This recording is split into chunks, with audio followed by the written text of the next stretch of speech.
I've seen a lot of fandoms and creators in general make lists and videos on which characters and even real-life people represent each of the 7 deadly sins. I decided to apply the same notion to one of my favorite book series, Warrior Cats, and found 7 villains that fit each of the 7 deadly sins. Let's start with the first one, pride. Pride is described as being confident in the excess of all your actions, characteristics, and belongings. A prideful cat may put others down, or feel like nothing can go wrong for them. For the most prideful cat in the series, there was no one I could go with besides for Tiger Star 1. Tiger Paw was a prideful cat from the start. When he was an apprentice, he felt like he could hurt or even kill other cats, just because he was stronger than them, and pick fights with both kitty pets and apprentices from other clans. When he became a young warrior, he did not place his nest with other young warriors. Instead, he put it with his mentor, Thistleclaw, a more senior warrior, showing his sense of ego. As time wore on, Tiger Claw couldn't shake the feeling that he was meant to be a leader like his father was before he became a kitty pet. He started to make steps towards it. He killed Redtail, the deputy of ThunderClan, and blamed it on Oakheart, a dead cat, a perfect crime with no witnesses, if not for Ravenpaw, his apprentice, secretly observing the entire event. After Lionheart's death, he became deputy, and began making attempts on Bluestar's life so he could take one step forward and become leader. He tried to get her run over by a monster, but Cinderpaw ended up falling into the trap instead and getting severely injured. Tiger Claw invited a bunch of rogues to invade ThunderClan's camp. In the chaos, he slipped into the leader's den and tried to kill Bluestar, but Fireheart stopped him and exposed him before the entire clan, leading to his exile. Tiger Claw's pride can be seen in this quote from him, which he made while being exiled. "Defend myself to you, you gutless excuse for a warrior. What sort of leader are you? Keeping the peace with other clans, helping them. You barely punished Fireheart and Gracestripe for feeding RiverClan, and you send them to fetch WindClan home. I would have never shown such kitty pet softness. I would have brought back the days of Tiger Clan. I would have made ThunderClan great." Despite his situation, Tiger Claw felt as though he would still end up as leader. When he was invited into ShadowClan, soon he learned that he would become leader, just not of the clan that he'd ever imagined. He received his 9 lives with dire warnings, which he did not heed. Tiger Star created an alliance with Leopard Star of RiverClan called Tiger Clan. He felt as though it was not strong enough, so he went to the Two Light Place and met with Scourge, the short leader of BloodClan. Scourge agreed to help him take over the forest, even though, unbeknownst to Tiger Star, the leader had almost killed him as a kid.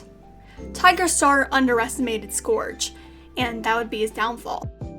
After all, Scourge was a smart cat, and he heard out Firestar when he said that he had an issue with Tiger Star. Tiger Star attacked him in a rage, only to be ripped open and killed 9 times on the tiny cat's claws. Tiger Star would continue to be a problem for the clans long after his death, thanks to his relentless ego and need to take revenge on the clans. Our next deadly sin is greed. Greed is wanting something just to have it. For greed, I decided on Hawkfrost, and it's easy to see what Hawkfrost is greedy for: power. At a young age, Hawk was very active and ambitious.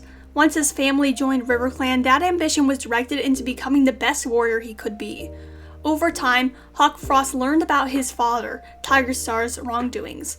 Though he knew what he did was wrong, he also admired his father for the power and control he attained over the forest. When Tiger Star started appearing in his dreams, he accepted his offer to train him. Hawkfrost began influencing events in the clan. He faked a sign of a moth's wing in order to have his sister, Mothwing, become the healer, despite her not having any connection to StarClan. This would later come in handy as he would be able to use her position in the clan in order to manipulate other events. After Mistyfoot, the deputy of his clan, was captured, Hawkfrost became the deputy of RiverClan despite his age and general inexperience. As deputy, he had power over the clan, but as soon as he got it, it faded away as Mistyfoot rejoined the clan. Hawkfrost also got in contact with his half-brother, Brambleclaw of ThunderClan. Though the two were in different clans, they were like-minded and became close friends. Soon after the clans arrived at the lake, Tostar, the leader of Wind Clan, died. He made One Whisker the new leader as his final act. Mudclaw, his deputy, found the entire scenario to be suspicious and decided to challenge One Whisker's claims of being rightful leader. Hawkfrost found out about this and promised River Clan support if Mudclaw challenged One Whisker.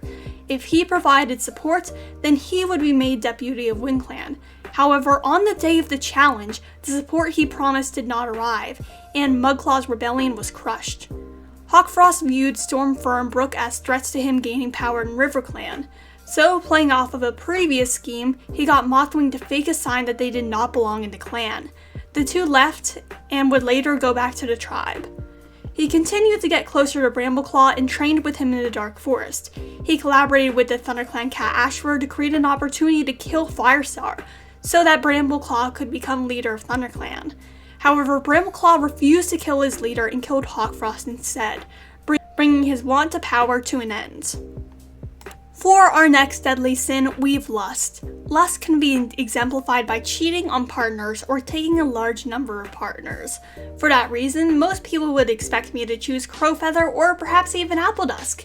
If I wanted to be niche, I could even choose Blizzardwing. However, the cat most deserving of the title of lust is one who is fully consumed with his obsession for one cat. You all know who it is, Ashfur. Some people will say that Ashfur is more fit for envy, as he envied Bramblestar for getting Squirrelflight. However, Ashfur himself directly contradicts that in the fire scene, saying his quarrel is not with Bramblestar, but Squirrelflight for rejecting him. Ashfur goes through great lengths to satisfy his obsession with her. He tried to kill her father and make Brambleclaw do it, believing she would break up with him. He later went after her kits, injuring Lionpaw during training sessions in order to get back at her. All of his lust culminated in the fire scene. During the scene, Ashfur intended to kill the three in order to show Squirrelflight just how injured she made him feel. Once Squirrelflight revealed that the three were not hers, he backed down. It wasn't because he felt remorse, it was because he knew he could ruin her life even worse with the secret. Shortly after, Ashfur died. However, death was not enough to stop him. He learned secrets about StarClan, which later allowed him to seal StarClan away from the clans and possess cats and spirits.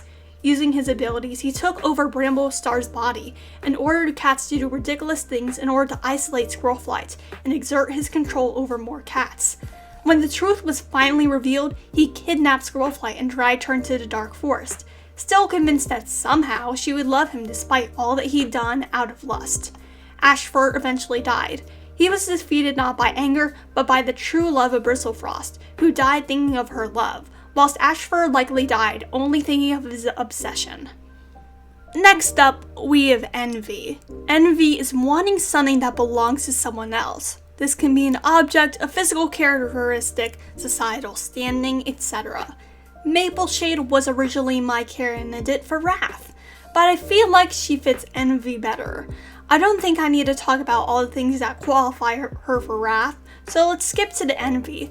She is envious of Reedshine and Appledusk, to the point where she haunts their lineage for generations, and might still be doing it if some theories on Curlfeather are to be believed. In particular, she ruined Crookedstar's life, whilst pretending to be his greatest friend. She practically killed Rainflower and Hailstar herself by distracting Crookedstar. She got Willowshine captured by Two Legs, and made Crookedstar swear a promise that she held over his head his entire life. A scene which exemplifies her envy is during The Last Hope. In the scene, she corners Sandstorm and attacks her. She says she has targeted Sandstorm because she has everything she ever wanted: a mate, living kits, and respect from her clan. Sandstorm isn't even related to the point of her wrath, the death of her kits. Mapleshade was just envious of her and decided to take it out on her. Because of this incident, I feel like Mapleshade fits better in envy than wrath. Envy is also defined by a bit of egotism. Those with envy feel like they deserve what they want, because they are better than those who currently have it. Mapleshade has thought about how she is better than other cats numerous times. Mapleshade exhibited a delusional belief that despite the code, her kits would be accepted by her clan if they knew the truth, showing her ego. Alright, we're now a bit more than halfway through, but before we continue on, if you are new to this channel, please think about subscribing. I regularly post both Wings of Fire and Warrior Cats content so you'll never be bored. And to my current subscribers, thank you so much for supporting me. I wouldn't have gotten here without y'all. And let's continue on with the video. Let's move on to our next cat, Gluttony. Gluttony is defined as using or hoarding resources even if you don't need them. Those resources can be food, drinks, relationships, etc., etc. Not a lot of villains exhibit traditional food-based gluttony, so I knew I had to be creative when finding a villain. I looked for cats who were the opposite of charitable, who rejected cats who needed help and lusted for territory even when their clan had more than enough. Eventually, I found my cat, Clear Sky, aka Skystar. Skystar is criminally underrated as a villain. He's honestly vile and should have gone to the Dark Forest. If you're wondering why, let me remind you about everything he did. He rejected his own brother Jagged Peak from his group because he had a poor leg, saying that he was useless to the group. Then he rejected his own son Thunder, even though he had the resources to take care of him. Clear Sky later took in his son, but neglected him emotionally, and did not allow him to speak to cats outside the group like River Ripple. On the same patrol where he told Thunder not to talk to River Ripple, he took territory from him, despite not even needing it. He continued to take territory even though the cats on the territory needed the food to feed their kits, resulting in the death of Misty. He ordered Thunder to leave Frost, an injured cat, to die in the woods on his own, because he did not want to take care of him. Thunder refused to do so and took Frost to Grey Wing's group. Clear Sky continued to go after others' boundaries, resulting in the first battle. Let's skip ahead to after he becomes Skystar, because I want to save some time. Spoiler alert, he's still being gluttonous. He tried to invade RiverClan's territory when Riverstar was absent, but was repelled. He got mad at healers for collecting herbs on his land, and tried to chase them off his territory, resulting in the death of Micah, though it technically was an accident. Though Clear Sky does exhibit greedy behavior, I feel like his refusal to help injured and disabled cats in need because they would take up resources shows that he has a lot of gluttony, so I chose him for that trait. Perhaps Clear Sky's gluttony and constant taking of land was the reason why SkyClan later lost theirs, as some sort of karmic punishment. Now it is time for Sloth. It was incredibly hard finding a villain to fit the trait of Sloth. Being a villain means being active and setting up evil plans. A character who has the element of Sloth would likely be doing none of those things. So instead of looking at major villains, I considered some minor villains instead. One in particular stood out to me: Podlight, a minor character and the lackey of Splashtail.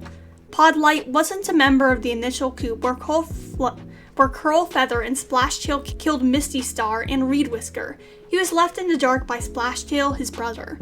After RiverClan was taken over by Tiger Star, Podlight expressed his disappointment. It was only then that Splashtail let him in on what was going on. On Splashtail's orders, Podlight faked a connection with StarClan and became Mothwing's apprentice. Despite not taking part in the coup, he still reaped the rewards by becoming a medicine cat, which is rewarding him for his sloth. As a medicine cat, he is slothful as well. Mothwing pointed out that he refused to be taught herbs. He also lacked a StarClan connection, so he was doing nothing for the clan besides taking up space. Though Podlight is a minor character and not much is known about him still, I feel like granting him the title of Sloth due to how much he's been rewarded despite doing so little. And now we are on to the final cat, Wrath. I know you were all expecting Wrath to be Scourge. While Scourge did get revenge on Tiger Star and made Blood his life, even naming his own clan after it, I feel as though killing Tiger Star and driving out the clans which had harmed him was cherry on top of the pile for him. Killing one star was non-negotiable for Darktail, however, so I chose Darktail as the representation of Wrath. Darktail was the kid to one star and Smoke. Smoke had fallen in love with One Whisker and his stories of wildlife, and hoped that Dark Kit would be accepted into Wing Clan. However, One Whisker rejected them. Smoke was devastated, and she taught Darktail about how his father had rejected him and of the general cruelty of the clans. After his mother passed, he created a group of rogues called a kin, who would be like the family which he never had. Shortly after, he found SkyClan. He recognized that they were a part of the warrior clans. Even though they weren't even around when his father abandoned him, in his wrath, he sought to destroy them. He was able to drive them out of their home and even killed a few of them in the process. Then, when a patrol from the other clans came to the gorge, he pretended to be Sky Clan, the clan which he had helped destroy. He and the kin tracked the patrol back to the lake, where they aimed to continue to destroy the clans. I somehow forgot this, but while he was indoctrinating Shadow Clan's apprentices into his cult, he kidnapped One Star's grandkit and almost starved her to death because he hated him so much. Then he formally took over Shadow Clan with help from their own apprentices. That wasn't the end of it. He took over River Clan as well, but he had gone too overzealous and the Shadow Clanners plus the River Clanners fought back, forcing him to retreat. Not too long after that, the clans plus the newly returned Sky Clan assembled to fight the kin. Darktail was set to confront his father, One Star. They tumbled and fought in the lake. Darktail dragged One Star deeper and deeper as One Star fought back. The two disappeared under the surface of the lake. Then lightning flashed and the two were seen no more. I was convinced that Darktail was going to come back as no body had ever been found, and it was relatively early in the arc to kill off the big bad. However, he died right then and there, but he later returned in the afterlife, teaming up with Ashford to try and destroy Star Clan, the ancestors of all clan cats. He failed and died a second time, putting an end to his violence. Those were all the 7 deadly sins as warrior cats. Do you think any cats don't fit their sin? Are there any more cats who I didn't mention who you think would fit a certain sin? Comment down below. If you liked this video, feel free to subscribe. I post both warrior cats and Wings of Fire videos weekly, and I would love your support. To those who've already subscribed, thank you so much for your continued support. I wouldn't have gotten here without y'all. Peace, Rogan out.